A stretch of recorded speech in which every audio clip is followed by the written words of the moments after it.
네, 안녕하세요. 자, 이제 8주차 사업계획서 작성 실무 강의 시작하도록 하겠습니다.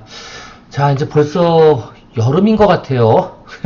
그저 4월밖에 안 됐는데, 4월 말 정도밖에 안 됐는데, 요즘엔 봄이 없어지는 것 같습니다. 그쵸? 갑자기 더워져서, 저도 이제 반팔 입었습니다. 예.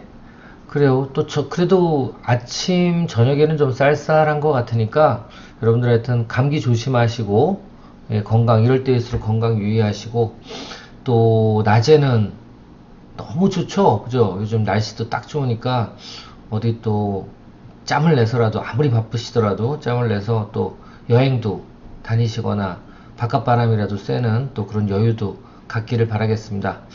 자, 일단은 이번 주가 이제 시험이기 때문에 8주차가 시험이죠. 그래서 저희가 이 동영상은 오늘은 하나만 촬영을 할 거예요.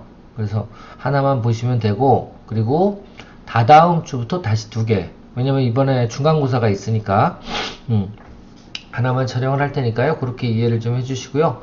자, 이번 주 테마는 사업 타당성 분석입니다. 사업 타당성 분석.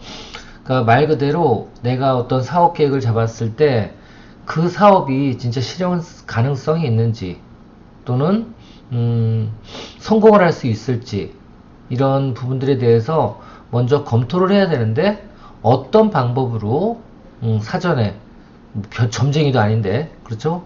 내 사업이 타당성이 있는지를 검토할 수 있는지, 뭐 솔직히 말씀드리면 사업은 해봐야지 아는 게 아니겠어요? 그렇지만 하여튼 여러 가지 어떤 정보를 얼마나 수집했는지, 그리고 내가 사업 관련돼서 준비도가 어느 정도 되는지, 이런 것들을 어떻게 보면 파악하는 그런 방법이 아닐까라고 생각이 되고요. 말 나온 김에 모든 사업 아이디어가 있을 때 창업 적성 검사라는 게 있어요. 이 창업 적성 검사는 예비 창업자 할 수도 있지만 예비 창업자 아닌 그냥 일반 사업자도 특정한 어떤 사업에 대해서 그 질문에 대해서 답을 하다 보면 해당 사업에 대한 점수가 몇 점이 나오는지 확인해 볼 수가 있는 그런 진단 툴이 있어요. 이 진단 툴은 그러니까 나중에 창업 적합도까지 나오는데, 이 적합도가 무조건 사업을 하시는 분들한테도 창업 적합도가 나온다는 게 우습잖아요. 그게 뭐냐면, 내가 특정한 사업을 할 때 그 사업에 대해서 얼만큼 준비를 했는지를 나타내는 거거든요. 일단 오늘 뭐 잠깐 얘기가 나왔으니까 그 내용부터, 그 진단표부터 한번 보고 넘어갈 수 있도록 하겠습니다. 한번 보여드릴게요.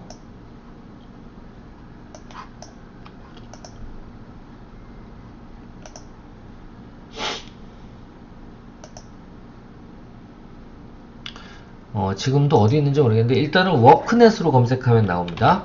워크넷. 자, 워크넷. 자, 여기 들어가셔서요. 이 워크넷이 뭐냐면 고용노동부에서 운영하는 홈페이지예요. 고용노동부에서 실업자분들 또는 전직을 희망하시는 분들, 이런 분들을 위해서 만들어 놓은 사이트라고 보시면 되는데요. 여기에 어디냐면, 처음에는 여기 딱 나와 있었는데,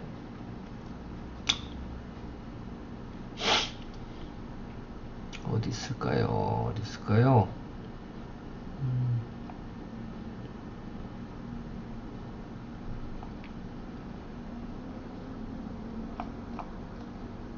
어디 있을까요? 사이트 매스를 안 들어볼게요. 여기 있다. 직업 진로. 여기 있네요. 직업 진로로 들어가 보시니까 여기 직업 심리 검사라고 있죠? 자, 요것도 한번 이따 적어 드릴게요. 첫 번째, 워크넷을 통한 특정 사업에 대한 심리 검사. 이런 게 있다라는 게 알아두시면 돼요. 먼저 워크넷에 들어가서 어디로 갔어요? 직업심리검사 소개로 들어갔고요. 직업심리검사 소개에서 어디로? 여기 밑에 쭉 내려보시면 직업 심리검사 실시, 성인용 심리검사 실시.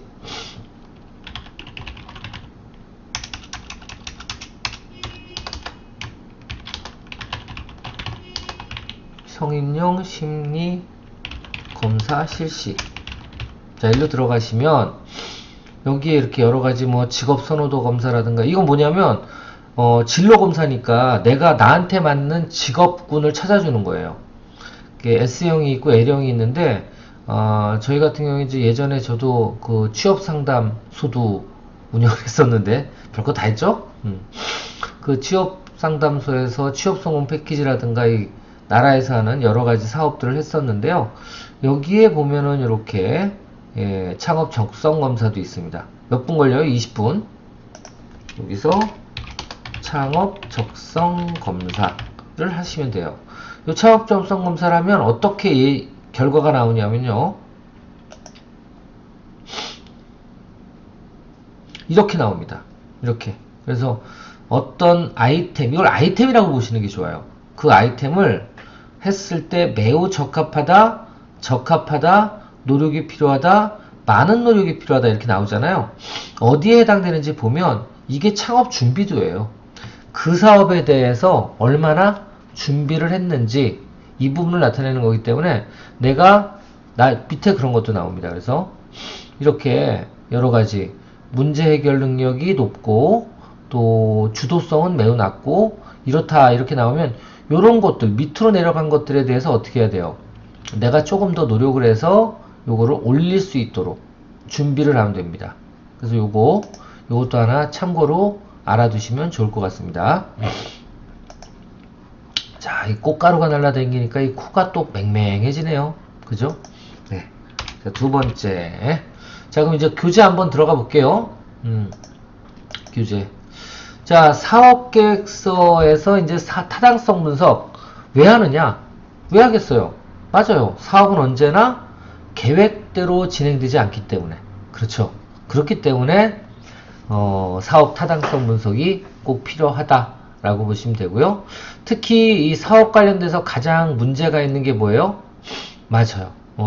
일반적인 그 생활들은 어떤 경고가 주어지거나, 사람이 몸이 아파도 그러잖아요. 조금 피곤하거나 어디가 뻑적지근하거나 하거나 이런 경고 신호들이 다 동반하고 있는데요.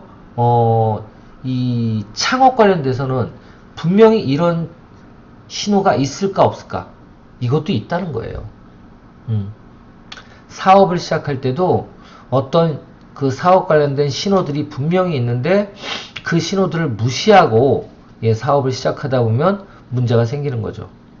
제가 보기엔 가장 큰 그 사업 사전 신호를 받지 못하고 시작하는 게 뭐예요? 라이프 사이클조차도 파악을 안 하고 하는 거예요. 벌써 소멸기에 접어들었는데 그때서야 내가 아이디어를 낸 것처럼, 그러니까 그런 게 제일 답답한 거죠. 그죠? 자신이 생각하기엔 이거 세상에서 자기밖에 모르는 것 같아. 예. 그래서 시작을 하겠지만, 그런데 실제로 알고 보면 벌써 남들이 다 준비했고, 그리고 끝물이야. 예. 거의 끝나가는 그런 아이템을 자기는 생각해냈다고 좋다고 창업을 하면 어떻게 되겠어요? 쫄딱 망하는 거죠. 그래서 여러분들께서 가장 중요하게 생각해야 되는 건 여러 가지 내가 파악해야 되는 신호들이 있어요. 그 신호들을 먼저 체크해 보는 것, 이게 어떻게 보면 사업 타당성 검토가 아닐까. 그리고 신호들이 어떤 건지 확인해 보시는 게 사업 타당성 검토라고 볼 수가 있습니다. 그래서 만약 당신이 직관에 의해서 걱정스러운 일이 있다면 그것을 완벽하게 해결할 대안이 없을 경우 창업이나 사업은 포기하는 게 맞다. 맞습니다. 그러니까 사업이라는 거는요, 여러 가지 검토할 포인트가 있는데 그 포인트 중에 하나라도 내가 제대로 알고 있지 못하거나 또는 그 부분을 내가 검토하지 않았다면 조금 더 사업을 미루고 런칭을 미루는 게 낫다, 그 소리입니다. 그래서 새로운 벤처 비즈니스에 성공하는 최선의 비결을 말하자면 사업의 위험성에 대해 대담하리 많지 정직하라는 거다. 맞습니다. 그러니까 뭐냐면 조금 더 소심해지라는 거예요. 위험이 발견되면 그 위험을 감수할 수 있고 그리고 대안이 있을 때 시작하는 건 참 좋아요. 그게 위험 감수성입니다.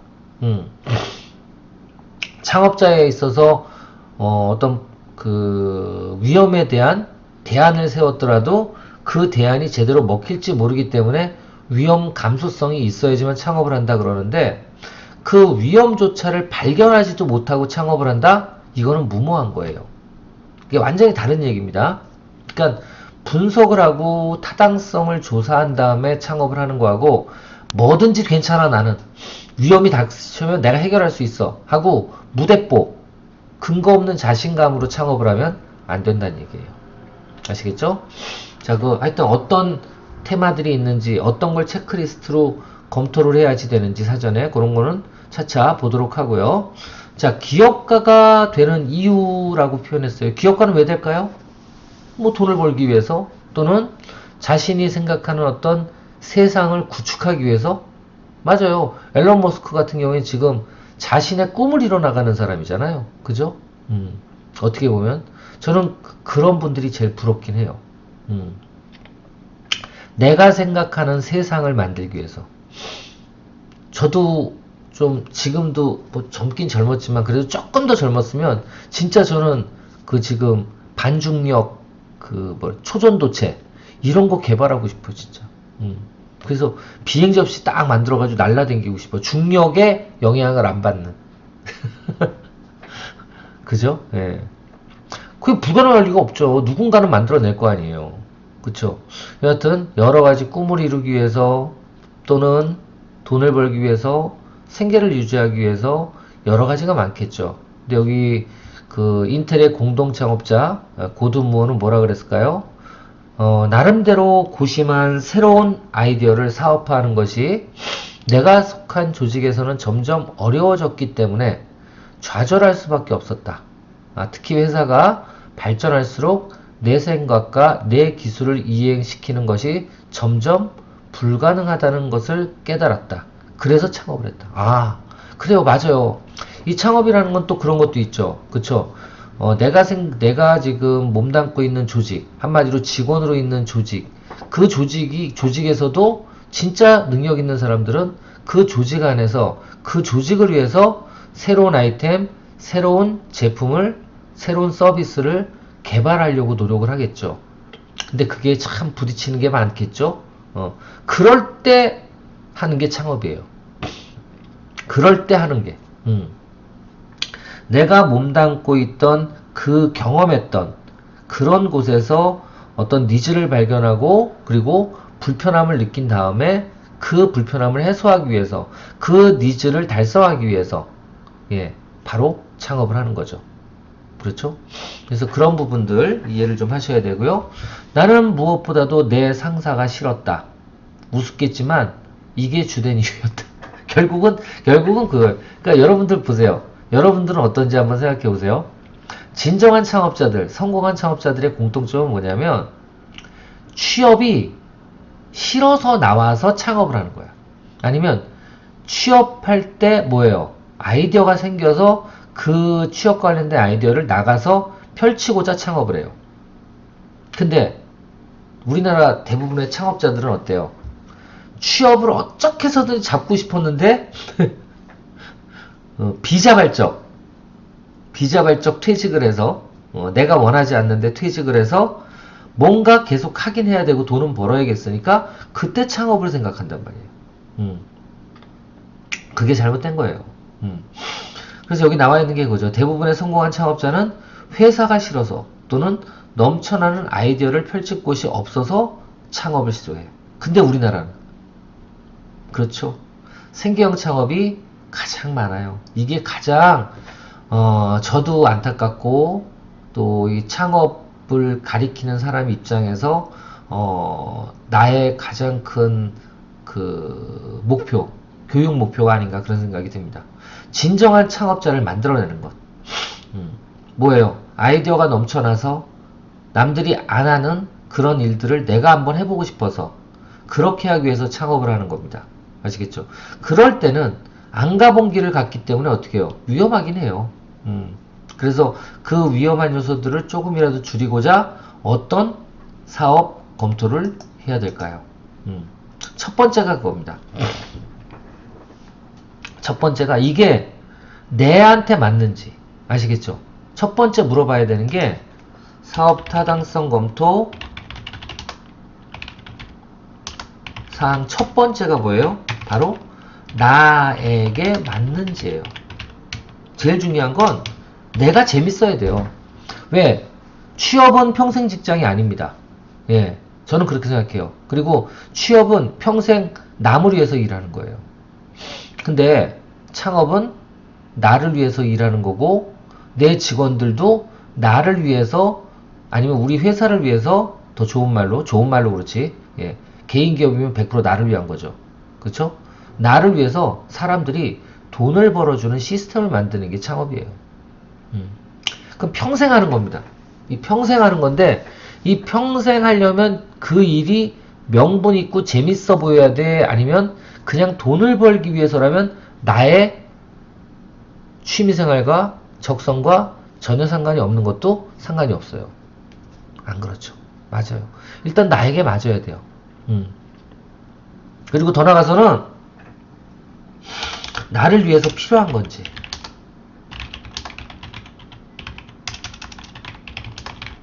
이게 안 되면 절대로 못 버팁니다. 절대로 못 버텨요. 언제나 이게 맞는 걸까? 돈을 벌어도 이걸 해야 되나? 이런 생각이 들게 돼요. 그래서 이런 부분들은 또 특히 누구한테? 내 친구한테 물어보고, 내 친척한테 물어보고, 내 동료들한테 물어보고, 그렇죠? 또 더 나가서는 이 아이템을 목표로 하는 내 지인 중에서 목표 고객이라고 표현할까요? 이 제품이나 서비스를 사용할 만한 사람들한테도 물어봐야 돼요. 이게 나랑 맞는지. 아시겠죠? 그렇게 해야 되고요. 그리고 요거는 이제 참고 사례인데요. 사업을 계획할 때 가장 많이 실수하는 창업자들이 가장 많이 실수하는 게 뭐예요? 첫 번째가 우리 기술이 최고이며 세계 처음이다. 절대 안 그렇거든. 요렇게 생각한다면 이거는 분명히 시장을 모르는 거예요. 아시겠죠? 그러니까 이런 것들 내가 진짜 그렇게 생각하는지 한번 생각해 보시라고요. 그리고 두 번째, 어느 경쟁자도 우리를 모방할 수 없다. 말도 안 되는 소리를 하고 있어. 그럼 어떻게 세상이 발전을 해요? 그쵸? 세상이 발전하는 가장 큰 이유가 무슨지 아세요? 기존의 기술들을 계속 업그레이드 시키는 사람이 나오기 때문에 그런 거예요. 모방을 할 수 없다고요? 절대 안 그렇습니다. 절대 안 그래요. 거꾸로 그 제품이 시장에 나오면 그때부터는 모방을 무조건 하는 거예요. 특허가 없다고요? 특허를 내면 상관없다고요? 특허 내는 이유가 뭐라고요? 제가 저번에도 한번 말씀드렸죠. 특허는 모든 인류가 그 기술을 공유하는 데 목표가 있는 거예요. 그래서 특허는 공개주의야. 한 몇 년 동안만 너가 이 기술을 사용하고 그리고 그 다음부터는 널리 사용할 수 있도록 하자. 그래서 어떻게 해요? 그 기술에 대한 내용들을 조금 러프하지만 특허 신청을 할 때 넣어놓게 돼 있잖아요. 그리고 가장 중요한 건 공개를 시킨단 말이에요. 그러면 만약에 머리가 있는 사람들은 예를 들면 그렇잖아요. 만약에 50인치짜리 삼성에서 TV를 특허를 냈다? 한 달 후에 52인치짜리 더 큰 TV를 특허를 내면 50인치짜리는 의미가 없어질 수도 있어요. 그렇죠? 그래서 이런 부분들, 남이 죽어도 난 내 건 못 따라해. 이건 말도 안 되는 소리예요. 그죠? 이런 것들도 안 좋고요. 세 번째, 우리는 무슨 중기부 청장상을 받았습니다. 이게 사업계획이랑 무슨 상관이 있어요? 거꾸로 정부 지원 사업에는 상관이 있습니다.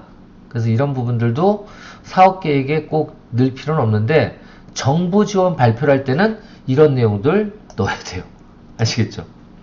그리고 또 우리가 보기로는 시장이 이런 거 우리 요번에 신사업 창업사관학교 넣으신 분도 제가 이런 얘기 꼭 드렸는데요.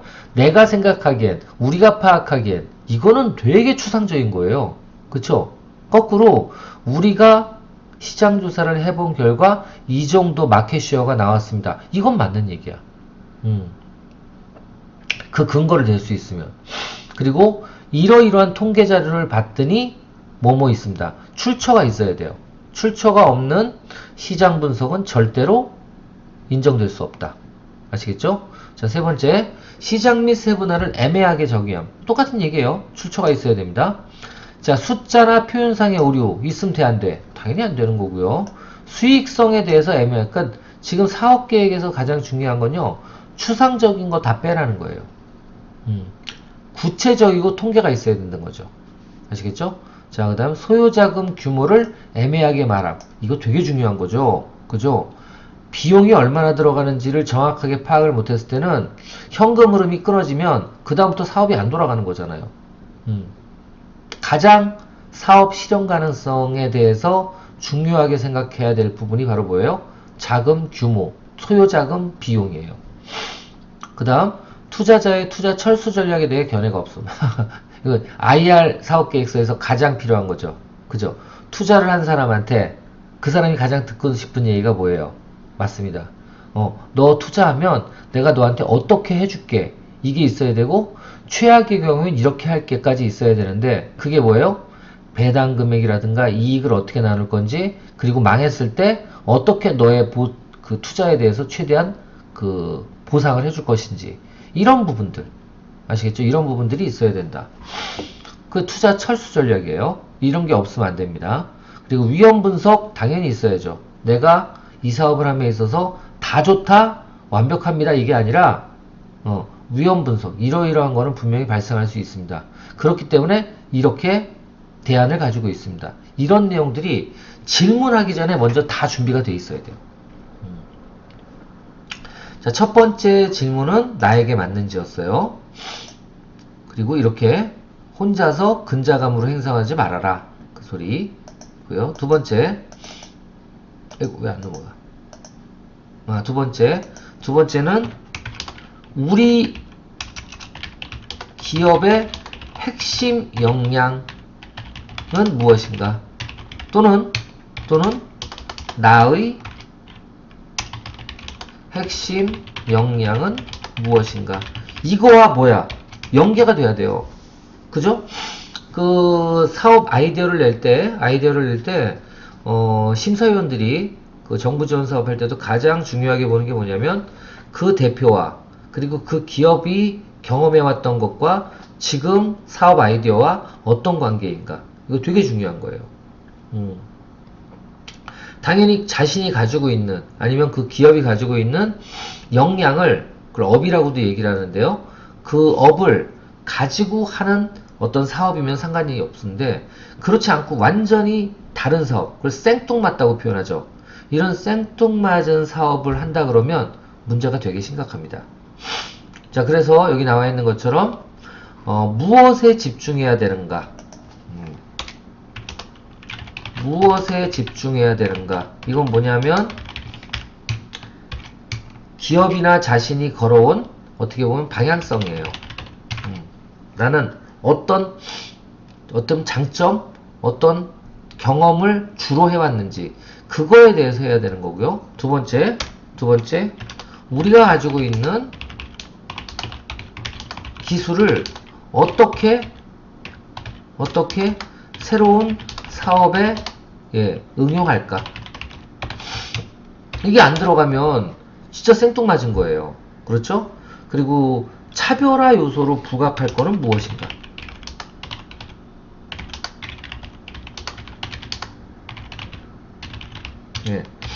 요게 이제 핵심 역량, 이거는 저기 그 비즈니스 모델 캔버스에서도 많이 다뤘던 내용인데요.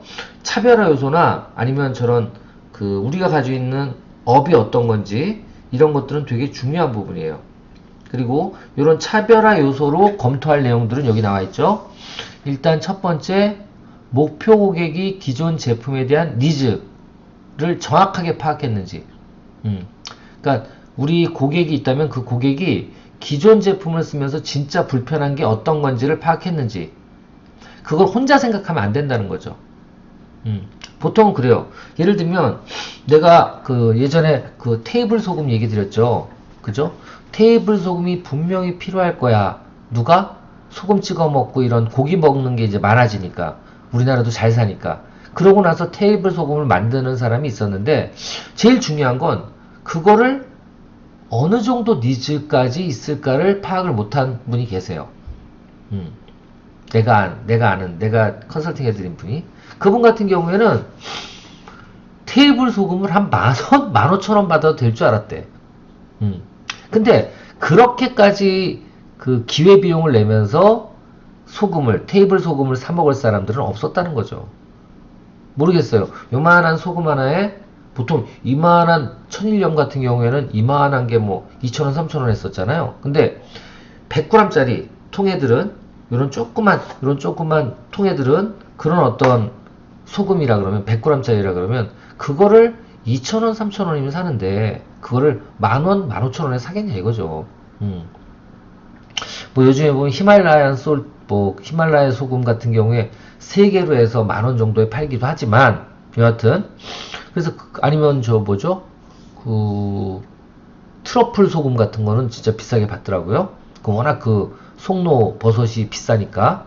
그래서 그런 거라면 모르겠는데 일반적인 사람들이 과연 어떤 특정 제품에 대한 기존 제품의 니즈가 이 정도의 돈을 주고 살 수 있는 건지 진짜 열정적으로 바라는지 이런 것도 현실적으로 파악을 해야 돼요.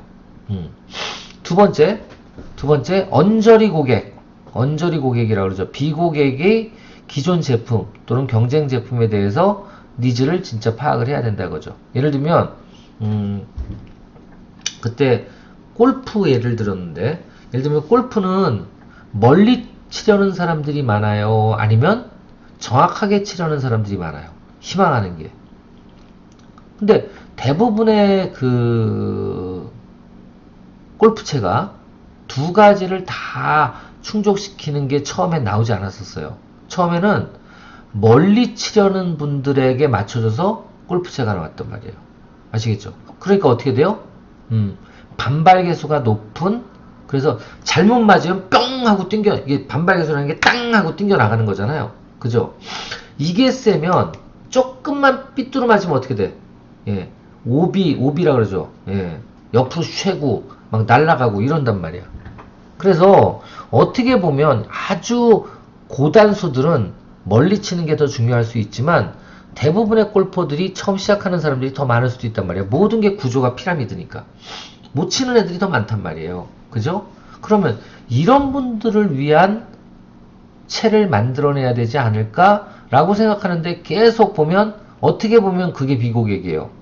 이제 이 처음 시작하는 사람들은 반발개수 있는 채가 안 좋은 채거든. 그거를 갖다 정확하게 파악을 못하니까 골프 업계들이 나중에는 정확도를 높인 그 타이틀리스트죠. 타이틀리스트가 그래서 이 골프 채구를 되게 크게, 예, 몇백 미리짜리를 몇백 cc짜리를 만들어가지고 안전하게 칠 수 있습니다. 삐뚤어 맞아도 정확하게 날아가요. 이걸 컨셉으로 팔았잖아요. 그죠? 그게 바로 비고객을 끌어들인 거예요. 원래는 그 사람들이 고객인데 뭐만 바꾸면 니즈를 조금만 맞춰주면. 그래서 이런 것들이 어떻게 보면 목표 고객의 기존 제품에 대한 니즈 파악, 그리고 두 번째로는 비고객의 니즈를 정확하게 파악했는지. 그래서 이런 부분들은 이것도 추상적인 추측 가지고는 안 되고요. 정확하게 FJ라고 그러죠. 예, 포커스 그룹 인터뷰. 예, 그렇게 해서 정확하게 인식을 하고 판매를 하는 게, 시장의 조사를 통해서 제품을 준비하는 게 맞다. 예, 그렇게 보시면 됩니다. 자, 그리고 세 번째로는 그렇게 했을 때, 그럼, 그런 니즈가 있어? 멀리 치려는 것보다 정확하게 치려는 사람들의 니즈가 더 높아? 그러면 그런 니즈를 해결하기 위해서 어떤 논리적인 어떤 제품의 방향성이 정해져야 된다. 그 소리예요. 이 내용은, 예, 차별성에 대한 논리성이 있어야 된다는 게, 그 인광보, 그 니즈를 정확하게 해소할 수 있는 제품이 내 제품이다 라는 거를 스토리텔링이 돼야 된다는 거죠. 그죠? 그러니까 지금 이걸 요약하면 결국은 제품에 대한 잠재 수요, 니즈가 정확하게 파악이 됐는지 이거부터 봐야 되고요. 사업 타당성 분석을 하려면. 두 번째로는 그 니즈에 내가 만들려는 제품이 확실히 접목이 되는 제품이 맞는지 스토리텔링이 돼야 된다 라는 겁니다. 아시겠죠? 자, 이번 주는 하여튼 시험이니까 이렇게 해서 간단하게 1교시로 마치도록 하고요. 여러분들한테 시험 잘 보시고 또 우리 다음 주에 뵙도록 하겠습니다. 수고 많으셨습니다.